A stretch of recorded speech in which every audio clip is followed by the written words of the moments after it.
21, Karisha B, los últimos 3 renglones en el comienzo de la Halajá Gimal. Nos dice ahora la Mishnah, Matritin, Basar Kodesh Kodashim, Shenitma, Ben Be'ava Tum'a, Ben Bevelada Tum'a, carne de Korbanot Kodesh Kodashim, la carne de las ofrendas. Estudiamos claramente en el tratado de Pesachim que tenemos 2 niveles. Están los Kodesh Kodashim, animales de ofrendas que son de nivel santo de santos, y animales que tienen nivel Kadashim Kalim, santos de una manera más liviana. Los Kodesh Kodashim, los animales que son santos dentro de los santos, como por ejemplo Korban Hatat, Korban Asham, la ofrenda de expiación, la ofrenda de culpa, deben ser consumidos solamente por los Kohanim y adentro de la Azara, adentro del patio donde se encuentra el Mizbeach. No pueden salir de ahí. Ni bien salen de las 4 paredes que limitan ese espacio, automáticamente se hacen pesurim, quedan inhabilitados y no se los puede consumir ni utilizar para las ofrendas. Lo mismo, si se impurifican, quedan completamente inhabilitados. Nos dice aquí la Mishnah, Basar Kodesh Kodashim, carne de estas ofrendas Kodesh Kodashim, Shenitma, si se impurificaron, Ben Be'ava Tum'a, Ben Bevelada Tum'a, tanto si se impurificaron con un Ava Tum'a, con un generador de Tum'a, tanto se impurificaron con un derivado de un generador de Tum'a. Por ejemplo, un generador de Tum'a sería una persona impura, una persona que estaba impuro, por ejemplo, por Zab, que venimos estudiando anteriormente, que tuvo una secreción prostática. Él es un Ava Tum'a, él es fuente generadora de impureza, él tocó la carne, la impurificó. Lo mismo Velada Tum'a, un derivado. Un derivado sería, siguiendo el mismo ejemplo, ese hombre tocó un keli, tocó un recipiente, el recipiente se contagió. Es un Velada Tum'a, es un derivado de la impureza original. La carne tocó a ese objeto, entonces la carne se impurificó con un Velada Tum'a, con un derivado del generador de la impureza. Y a eso nos dice aquí, es indistintamente de qué manera se impurificó la carne. Si se impurificó directamente con un generador de impureza o con un derivado de él.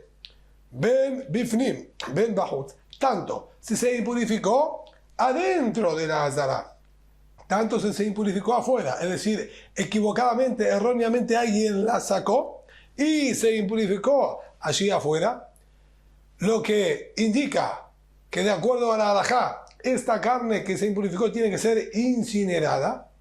Nos dice aquí Bechamay Omrim, Hakol Isaref Bifnim. En cualquiera de las situaciones debe ser incinerada dentro de la Azara, dentro del patio del Bet HaMikdash. No hay otro lugar para quemarlo. Es decir, esto es carne de Korban, carne de ofrenda, tiene santidad, debe ser también incinerada en un lugar santo, adentro de la Azara. Salvo en un solo caso, si se impurificó con un generador de impureza y fue fuera de la Azara, al ser que tiene una impureza muy grande, no introducimos la carne impura con una impureza tan poderosa adentro del Bet HaMikdash para incinerarlo. Este, de acuerdo de Shammai, es la única excepción, que sería la situación más extrema, impuro de la manera más alta, porque se impurificó con un generador de la impureza, y también tuvo lugar este episodio afuera. Ahí es cuando dice, no vamos a entrar una carne impura de esta manera a quemarla dentro de la Azara. Por su parte, Bet Hillel, hombre, Bet Hillel nos dicen, Akol Isaref Bahut. Todo debe ser incinerado afuera. No permitimos carne impura adentro de la Azara. Así como estudiamos anteriormente, que si se había impurificado el paroje, en la clase anterior, si se había impurificado la tela, el telón, la cortina, con una impureza de la Torá, dijimos, se la debía retirar, sumergir afuera, en la tevilá, en la mikve, en las aguas, pero afuera de la Azara, porque no permitimos que la cortina de manera impura se mantenga adentro de la azara. Lo mismo aquí, esta carne está impura, la retiramos y la quemamos afuera. Una sola excepción nos dice también Betilel, en la cual habilitamos quemar adentro. Si se impurificó con un derivado de la impureza, entonces la impureza que tiene es una impureza liviana y ya estaba adentro del Bet HaMikdash, ahí permitimos quemarla adentro. Estas son las primeras dos opiniones, Bet Shammai y Bet Hillel. Rabbi Elazar Omer, por su parte Rabbi Eliezer, sería Rabbi Eliezer Omer, Shenitma ve'aba tum'a, aquellas que se hayan impurificado con un generador de tum'a, es decir, con estar ahora impuros con una fuerza, con una impureza poderosa, de mucha fuerza, Ben bifnim, ben bajut y sales bajut. Estas carnes, sí o sí hay que incinerarlas afuera. No vamos a autorizar carne con mucha impureza adentro del Bet HaMikdash. La retiramos y la incineramos afuera. Shenitma, bevelada tum'a, ben bajut, ben bifnim y sales bifnim. Pero si se impurificó con un derivado de la impureza, entonces, como dijimos anteriormente, la carne tiene una impureza liviana, no importa si se impurificó adentro o incluso si se impurificó afuera, la introducimos y la incineramos adentro. Esto carne kadosh tiene que estar adentro, como estudiamos al principio de la Mishnah.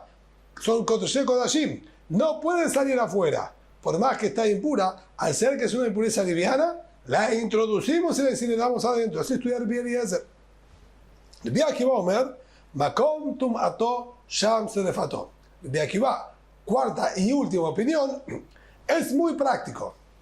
En donde se impurificó, ahí la quemamos, indistintamente qué nivel de impureza tenga. Se impurificó adentro, la incineramos adentro. ¿Dónde estaba? Se impurificó afuera, la impurificamos afuera. Dice la Gemara, Barca para Amar. Barca para interpretó y explicó la Mishnah nuestra de la siguiente manera. ¿A qué se refirió la Mishnah cuando habló de generador de impureza y de velada tumá y de derivado de la impureza? Barca para Amar, Aba tumá devar Torah, velada tumá mit divrehem. Cuando la Mishnah marcó diferencia entre generador de impureza y derivado de la impureza, no se refirió específicamente a la terminología de manera técnica.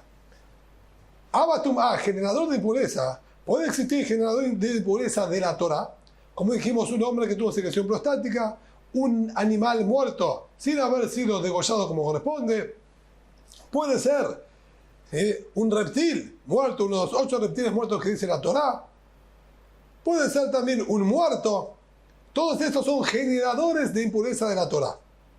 Aquí, cuando se refirió a generador de impureza, por más que existe generador de impureza por decreto de los Jajamim, ni de Rabbanán, como por ejemplo una idolatría, una abodá zará, una estatua Jajamim decretaron que impurifica y es generador de impureza. Aquí la Mishnah se está refiriendo, dice Marca para solamente a impureza de la Torah, lo que transformaría a la carne que tuvo contacto con este abatumá, con este generador, la transformaría en rishon netumá, en primer nivel de contagio de impureza, que sería el nivel máximo de impureza que puede tener un alimento. Nunca un alimento puede ser generador de tum'a, ya que él no fabrica y no es fuente de impureza. Él solamente es susceptible a contraer impureza. Y aquí, lo que se refirió a Barca Pará es al nivel máximo de impureza que pueda llegar a tener un alimento. Ahí es cuando Bet Shammai dijo, lo retiramos y lo quemamos, lo dejamos afuera. Si se impurificó afuera, lo quemamos afuera y no lo introducimos adentro del Bet HaMikdash para quemarlo. Y velada tum'a, cuando hablamos que se impurificó con un derivado, no está hablando si se impurificó con un derivado de la Torah. Está hablando con un derivado de impureza de los Jajamim. Siguiendo el ejemplo, si esta idolatría impurificó a un objeto, el objeto este es velada tum'a. Es un derivado de impureza. Pero incluso la impureza que él tiene es una impureza de los jajamim, ya que de la Torá no había acá impureza en absoluto. Si ahora la carne tuvo contacto con este velada tum'a, con esta impureza de los jajamim, sobre eso se refirió la Mishnah, que incluso si se impurificó afuera, dijo Bet Shammai, la introducimos y la quemamos dentro de la azara. Ahora bien, esto es la explicación que le dio Bar Kapará a las palabras de nuestra Mishnah. Rabbi Yohanan Amar, Benze. Rabbi Yohanan dijo, no señor, tanto el abatuma, el generador de impureza, como el derivado de la impureza, de Bar Torah. Todo se refiere a impurezas de la Torah. O se impurificó directamente con el hombre que tuvo secreción prostática, o se impurificó con el objeto que fue tocado por el hombre que tuvo una secreción prostática. Pero siempre está hablando la Mishnah de impurezas de la Torah. De Kaisha del Rabbi Yohanan al de Bet Shammai. Y esta definición que le dio Bet Shammai a las palabras de nuestra Mishnah son difíciles de comprender y compatibilizarlas con las palabras de Bet Shammai. ¿Por qué? De Bet Shammai a Bet Shammai dijeron lo siguiente: todo debe ser incinerado adentro de la azara, salvo una sola situación que dijimos que era la más extrema. Si se impurificó con un generador de impureza afuera del Bet HaMikdash. Ahora bien, tratemos de comprender la lógica de Bet Shammai. Ma ben abatum abahut, ma ben veladatum abahut. ¿Qué cambia si se impurificó la carne afuera con un generador de impureza o con un derivado de la impureza? Lo de Bartorahu. ¿Acaso no es que en ambas situaciones la carne está impura de la Torah? Es indistinto el nivel de impureza que le queramos aplicar. Al fin y al cabo, esta carne está impura de la Torah. Y si Rabbi Yohanan, de acuerdo a su interpretación, Bet Shammai no permite ingresar una carne impura de la Torah que se impurificó afuera, adentro de la azara para quemarlo. ¿Qué cambia? ¿De qué manera se impurificó? ¿Es carne impura de la Torah? No tendríamos que habilitar y permitir introducirla y quemarla adentro de la azara. Esto es algo, es un punto que es cuestionable en las palabras del Rabbi Yohanan. De Bet Hillel, e incluso sobre las palabras de Bet Hillel que le discutieron a Bet Shammai, la Miksheye, ¿no hay acaso también un inconveniente y una dificultad de comprender? De Bet Hillel Amar, Akol Yisrael Bachut, Chutz Mima Shenitma Vevelada Tum'a Bifrim. Bet Hillel fue al otro extremo. Todo debe ser incinerado afuera. No permitimos carne impura adentro de la azara. Siempre se la debe retirar e incinerar afuera, salvo una única excepción, el caso más liviano de todos. Si se impurificó estando ya adentro y con un velada tuma, con un derivado de la impureza. Y aquí nos vamos a encontrar de nuevo con un interrogante. ¿Qué cambia si se impurificó con un generador de la impureza adentro o con un derivado? Al fin y al cabo, esta carne está adentro de la azara en una situación de impureza de la Torah. Si no permitimos carne impura adentro de la azara y exigimos retirarla, incluso si se impurificó con un derivado, al fin y al cabo está impura de la Torah, debemos retirarla, incinerarla. Debe ser lo de Bartorahu. ¿Acaso ambas no son impurezas de la Torah? Por lo tanto, las palabras del Rabbi Yohanan cuestan aplicarlas en las palabras de Bet Shammai y Bet Hillel. Los Abu Rabbanan, por lo tanto los Jajamim, no se ocuparon de explicar las palabras del Rabbi Yohanan porque realmente cuesta interpretarlas. Ella al de Bar Kapará, sino los Jajamim se concentraron más en la interpretación que le dio Bar Kapará, que Abatumá se refiere a una impureza de la Torah y Veladatumá se refiere a una impureza de los Jajamim. De Kashia de Bar Kapará al de Bet Shammai. Y sí tenemos una pequeña dificultad en la interpretación de Bet Shammai de acuerdo a las palabras de Bar Kapará también. ¿Por qué? De Bet Shammai Omnim, ¿qué nos dijo Bet Shammai? Todo se incinera adentro de la Azará, es carne Kodesh, tiene que mantenerse adentro del lugar Kodesh, adentro del lugar santo, se incinera todo adentro, salvo, en el caso como dijimos más extremo, carne impura con impureza de la Torá, que se encuentra afuera del Bet HaMikdash. Esa, que es impura de la Torá, no permitimos introducirla y quemarla adentro. Ahora cabe preguntar, Ma ben abatuma ben bajus ben biflim, ze lo de Bartorahu. Y aquí cabe la pregunta, ¿qué cambia ahora si se impurificó adentro del Bet HaMikdash o afuera del Bet HaMikdash? Aquí está impura con un abatumá, con un generador de impureza de la Torá. El estatus de impureza que tiene esta carne es exactamente el mismo, tanto si se impurificó adentro o afuera. Está impura de la Torá y en el nivel más alto de impureza que puede tener, Rishon Letum'a, primer nivel de contagio. Entonces, ¿por qué si está afuera no permitimos introducirla y quemarla adentro? Y si está adentro, la incineramos adentro. Retírala y quemarla afuera. Esto también habría que comprender, dice la Gemara. Contesta la Gemara, no es problema. Begin de Rabbi Akiva. Ahí podemos responder con las palabras de Rabbi Akiva. Amar, que dijo él, Makom tumato sham te'eserefato. Se la incinera en el lugar que se purificó. No movemos de ningún lugar lo que está impuro. Donde se impurificó, se lo incinera. Se impurificó adentro, lo incineramos adentro. Se impurificó afuera, lo incineramos adentro. Afuera. No cambiamos el lugar. Ni introducirlo al lugar Kadosh, ni tampoco retirarlo. Estaba en un lugar santo. El mismo carne que tiene que duchar, que es santa, se impurificó, ahí mismo la quemamos. Afino al Bet Hillel, la Mexia, e incluso sobre las palabras de Bet Hillel, dice la Gemara, no tendríamos dificultad de aplicar las palabras de Bar Kapará. De Bet Hillel Amar, Bet Hillel que nos dijo, Akol Yisaref Bahut, Hut Miselitva Bevelada Tum'a Bifnim. Todo debe ser incinerado afuera, menos algo que se impurificó adentro del Bet HaMikdash y con una impureza de Rabbanán, de los Jajamim. Así de acuerdo a Bar Kapará, las palabras de Bet Hillel.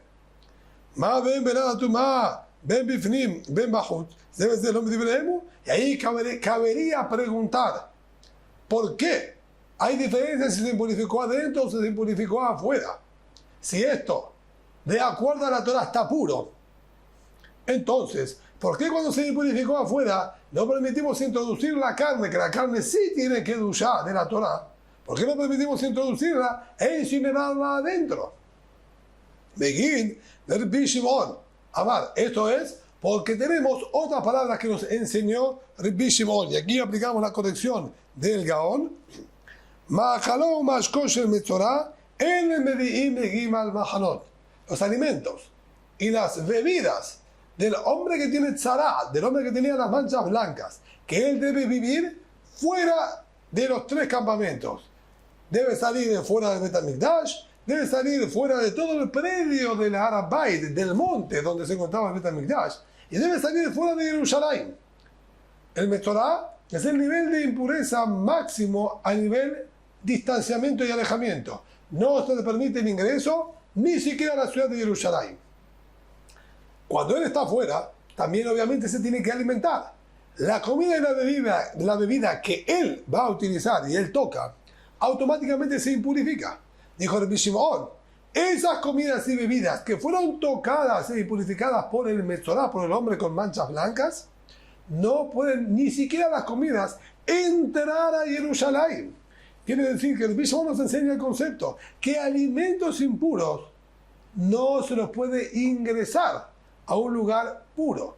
Entonces, cuando se nos impurificó la carne del Corbán fuera del Bet HaMikdash, incluso que se impurificó con una impureza de los Jajamim, no permitimos alimentos impuros introducirlos a un lugar tahor.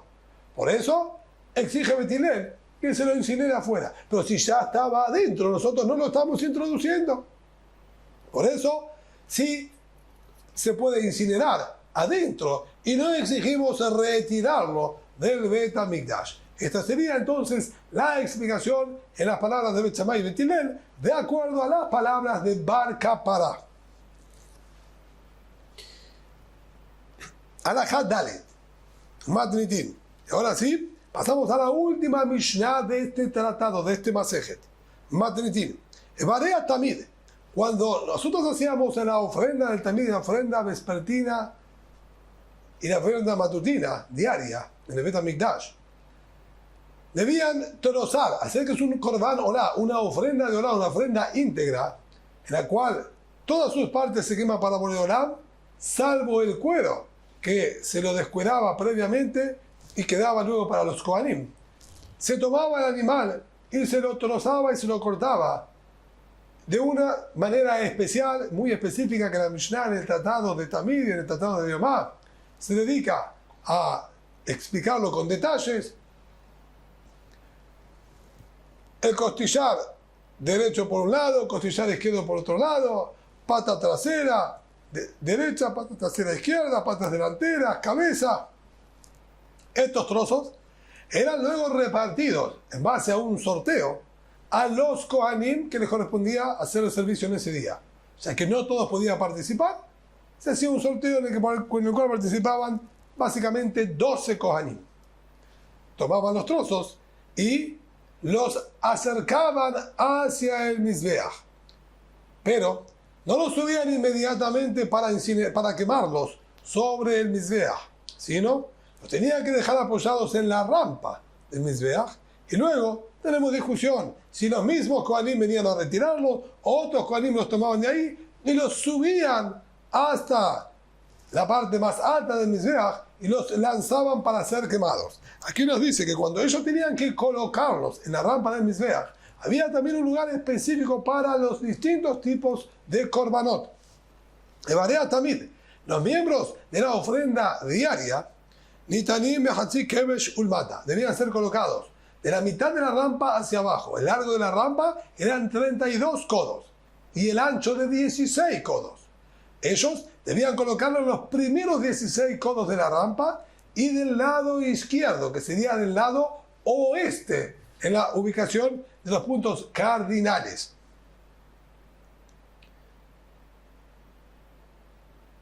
Shel Musafim, en cambio, aquellos korbanot extras que se traían en Shabbat, 2 corderitos extras que se traían en Shabbat,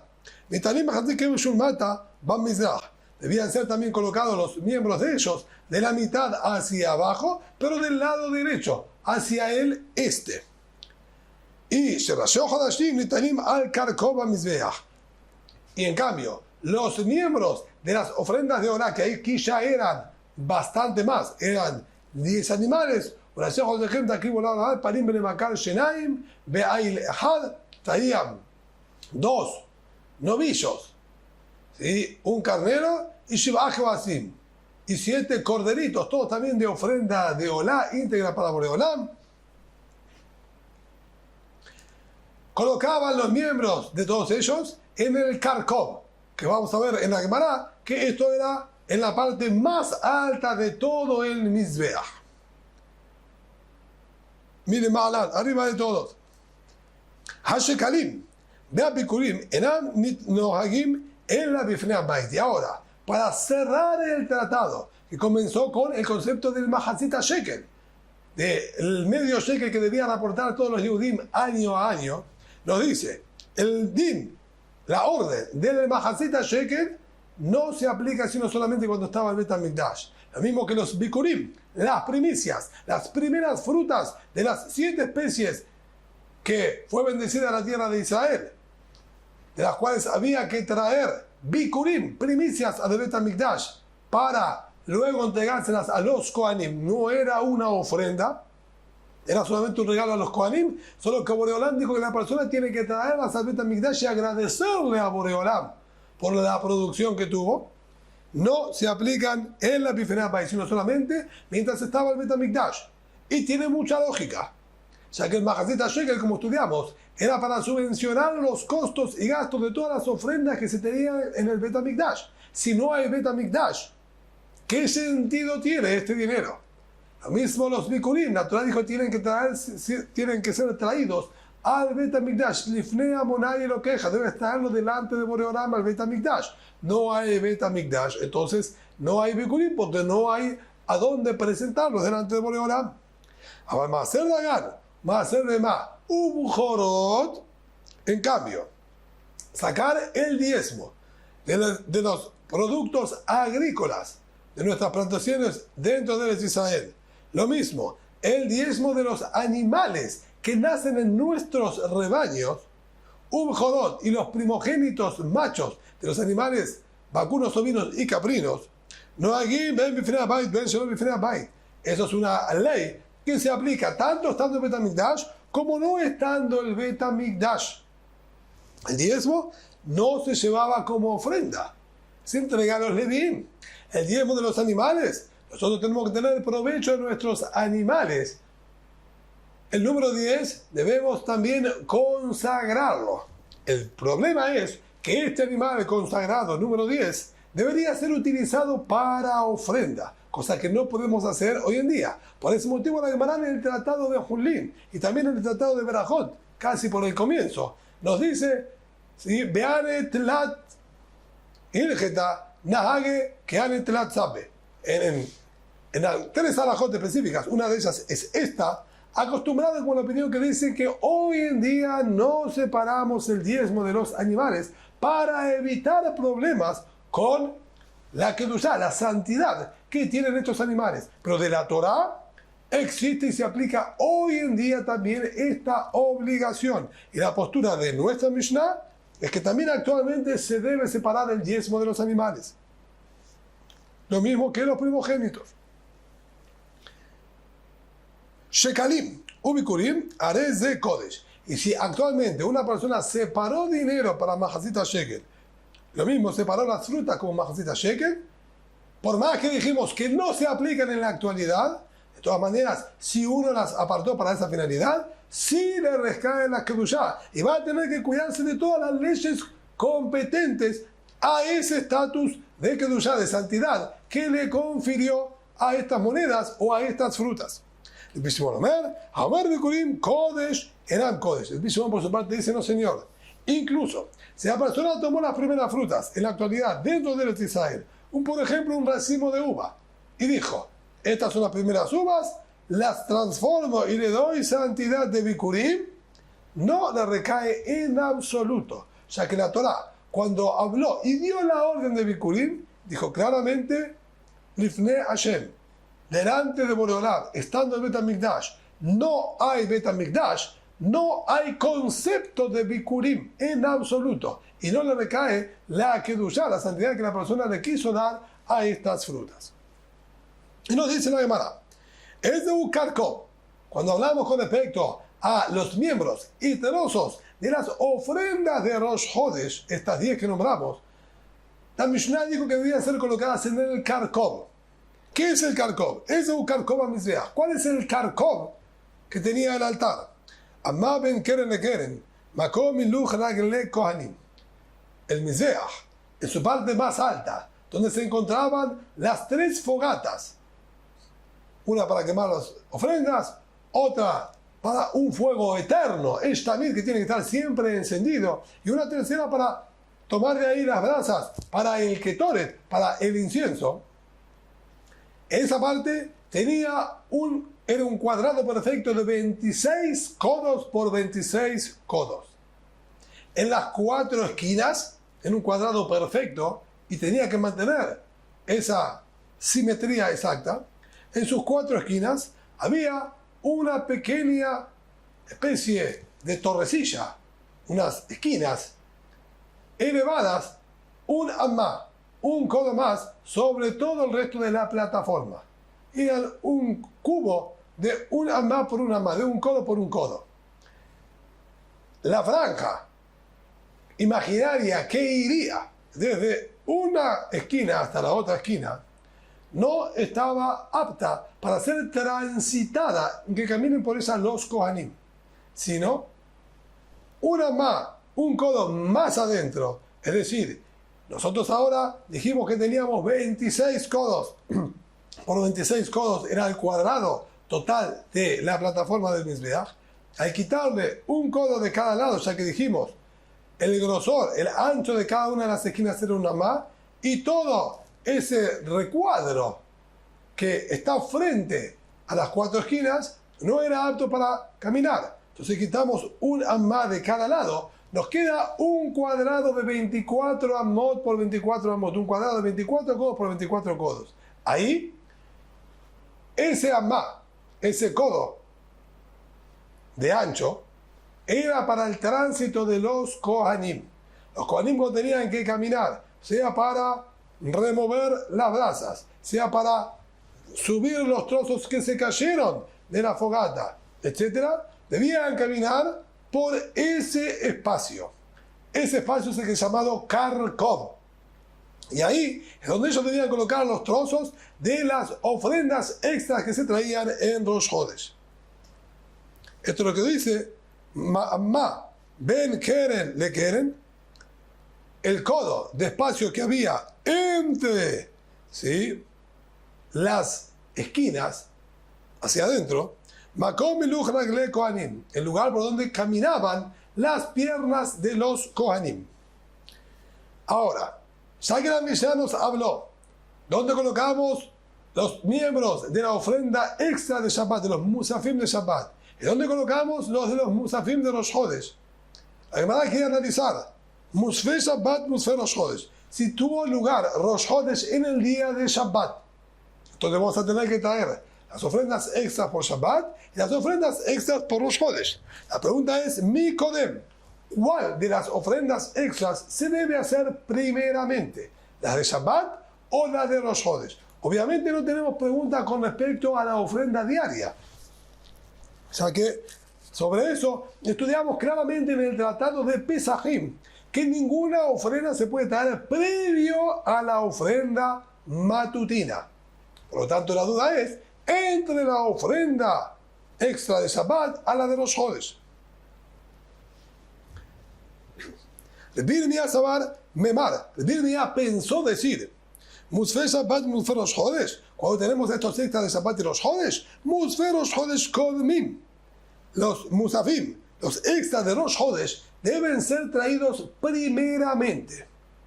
Hayred Rabbi Yirmiyah, la fuerza en la que se basa Rabbi Yirmiyah para decir este concepto, Minhada, es en base a esto que vamos a nombrar. Está escrito en la halajá que cuando se traían las ofrendas, se cantaba en el momento específicamente en el que se vertía el vino de las ofrendas, porque estas ofrendas iban acompañadas con vino que se vertía en el Mizbeach.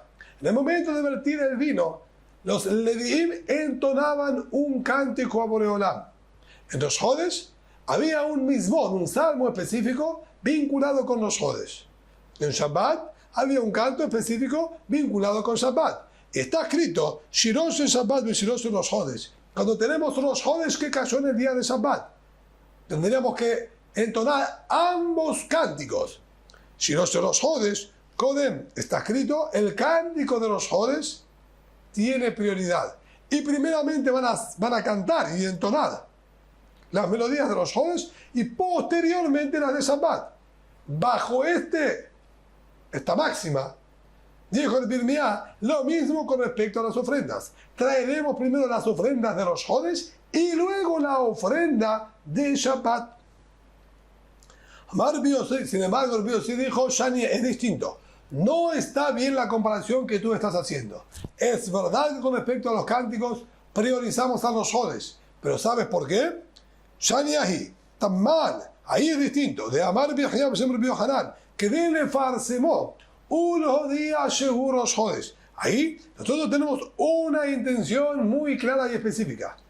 Determinar que el día era Rosh Hodesh, que acaba comenzando un mes nuevo, no era algo sabido y de público conocimiento. O sea que no existían los lujot, no existían los calendarios prefabricados y hechos.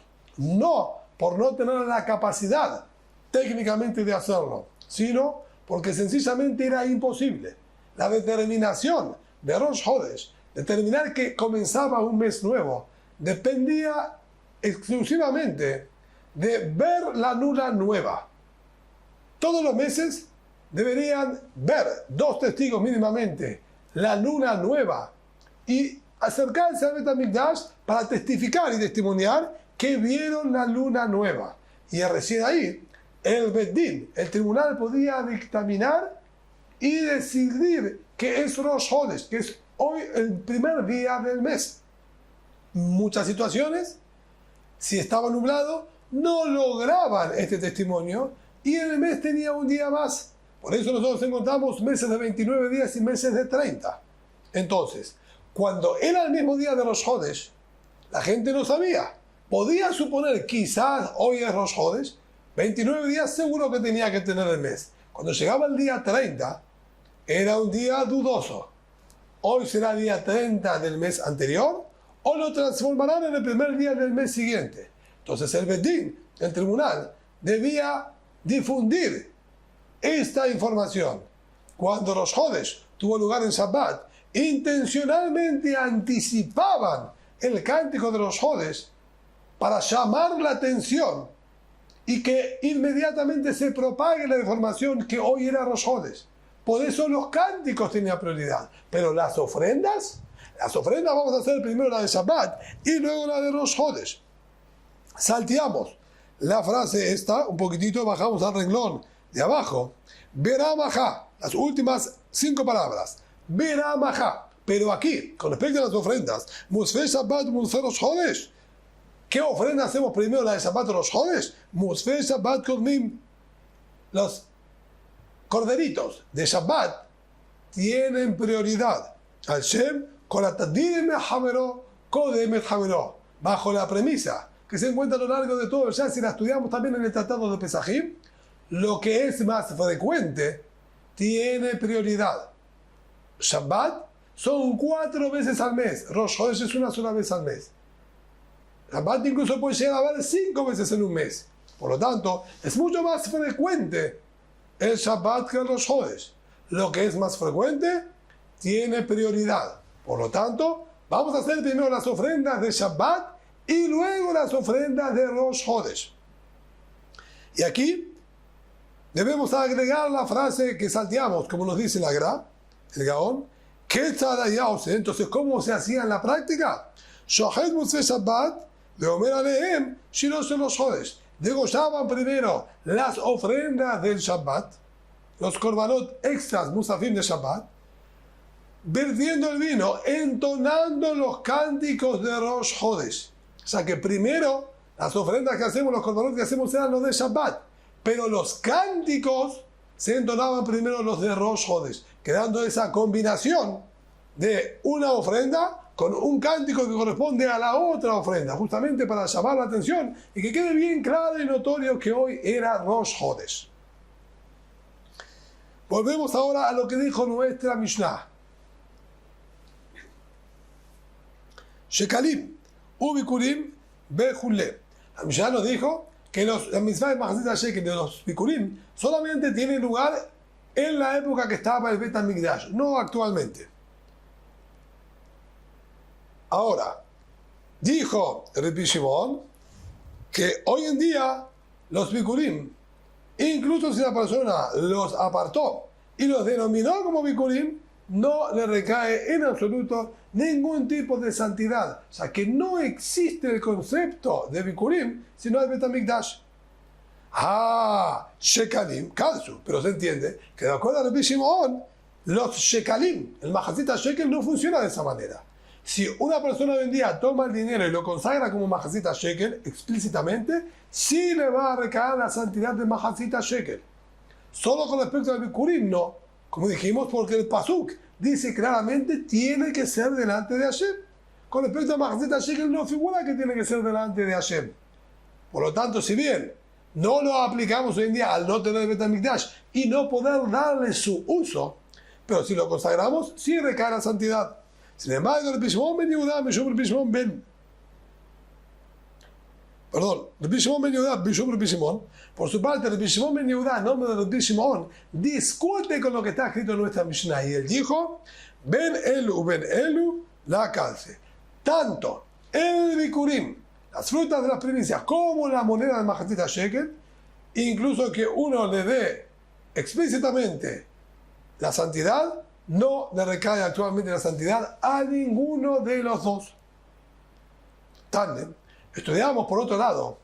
Ger bizman hazeh tzarich lavi kino revi'it kesef. un converso. Originalmente la persona que se convertía en la época que estaba en el Bet HaMikdash debía tener una pequeña ofrenda de tórtolas o palomines. Actualmente, él puede convertirse, pero evidentemente no tiene ofrenda para traer. Sin embargo, estudiamos que Tzarich Leavi, esto es lo que dice Ger Bizman, de un converso en la actualidad. Tzarich Leavi no, debe igualmente traer lo correspondiente al valor de su pareja de tórtolas o palomines.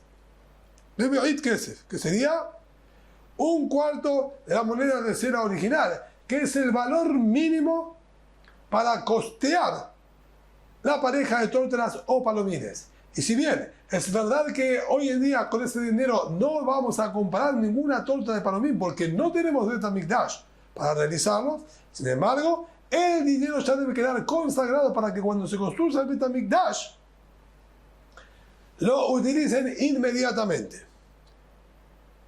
Amar Rabbi Shimon, sin embargo, dijo Rabbi Shimon, más allá de que esa es la ley original y lo que correspondería, Vitelar Rabbi Yohanan ben Zakkai, anuló Rabbi Yohanan ben Zakkai esa práctica, mi penea takalá, por el tropiezo que eso generaba. ¿Mao mi penea takalá? ¿A qué se refiere por el tropiezo que eso generaba? Que hará de Tane, similar a lo que estudiamos en la Mishnah, en el Tratado de Jehová, el Magdishim, no es una Mishnah, perdón, es una Baraitá, es una fuente externa, en el Magdishim, velo ma'arichim, velo ma'harimim. Actualmente que no tenemos Bet HaMikdash, no se pueden consagrar objetos o animales para el Bet Kabait, para el Bet HaMikdash. Velo ma'arichim, tampoco se utiliza el concepto de Aerahim. La Torah nos enseña al final del Humash Vaikra, en la Parashat de Bejukotai, que la persona puede donar el valor de un ser humano, adulto, niño, edad mediana, hombre o mujer, y a cada uno la Torah le pone un valor intrínseco. Ese dinero es también para el Bet HaMikdash. Debía pasar una tasación por parte del Bedín para determinar la edad, etc. No se puede hacer actualmente algo así, porque no tenemos Bet HaMikdash, no hay lo que hacer con el dinero. Lo mismo me lo Mahamimim, decir Herem, que estas prendas o estos objetos para hacer Herem, están Haramim de Bet Kabait. Nosotros decimos que lo que la persona aparta, que esto quede apartado, excomulgado de mí, eso quiere decir que él lo consagró y también sería para Bet HaMikdash. Ninguna de estas tres maneras de consagrar son válidas y aplicables en la actualidad. Cuando no hay Bet HaMikdash, no se hace ninguna de estas tres. Las palabras las palabras el Agra dice que hay que excluirlas y no van. No hacemos nada de todo esto en la actualidad. Pero termina ahí diciendo, ¿y qué pasó si la persona consagró alguno de estos objetos? Lo hizo Herem, lo apartó. Si bien dijimos que hoy en día no habría que hacerlo, pero si la persona lo hizo y lo aplicó, hoy día esto no van. A Kesut, Tesaref, si se trata de una prenda, debemos prenderle fuego. A Behemat y Aker, el animal, debemos de alguna manera erradicarlo. ¿Qué tal? ¿Cómo erradicamos un animal? No se puede matar a un animal que tiene que duchar. La prenda que nosotros consagramos sí se transformó en santa y pertenece a Bet HaMikdash y no podemos darle ningún uso. ¿Qué debemos hacer? Prendanle fuego para que nadie venga a darle uso y caer en una falta de la Torah. El animal que consagraron debemos erradicarlo. ¿De qué manera? Noel befanea deret vehi tamerea. La encerramos en un lugar que no pueda salir y sin alimentos, que muera sola. Beamaot y de Julio Yamamelach, si se trata de dinero, no debe ser lanzado al Yamamelach para que la alcalinidad y salinidad que tiene el Yamamelach destruya y descomponga la moneda, o sea que nadie puede tener dinero nadie puede tener provecho de ese dinero.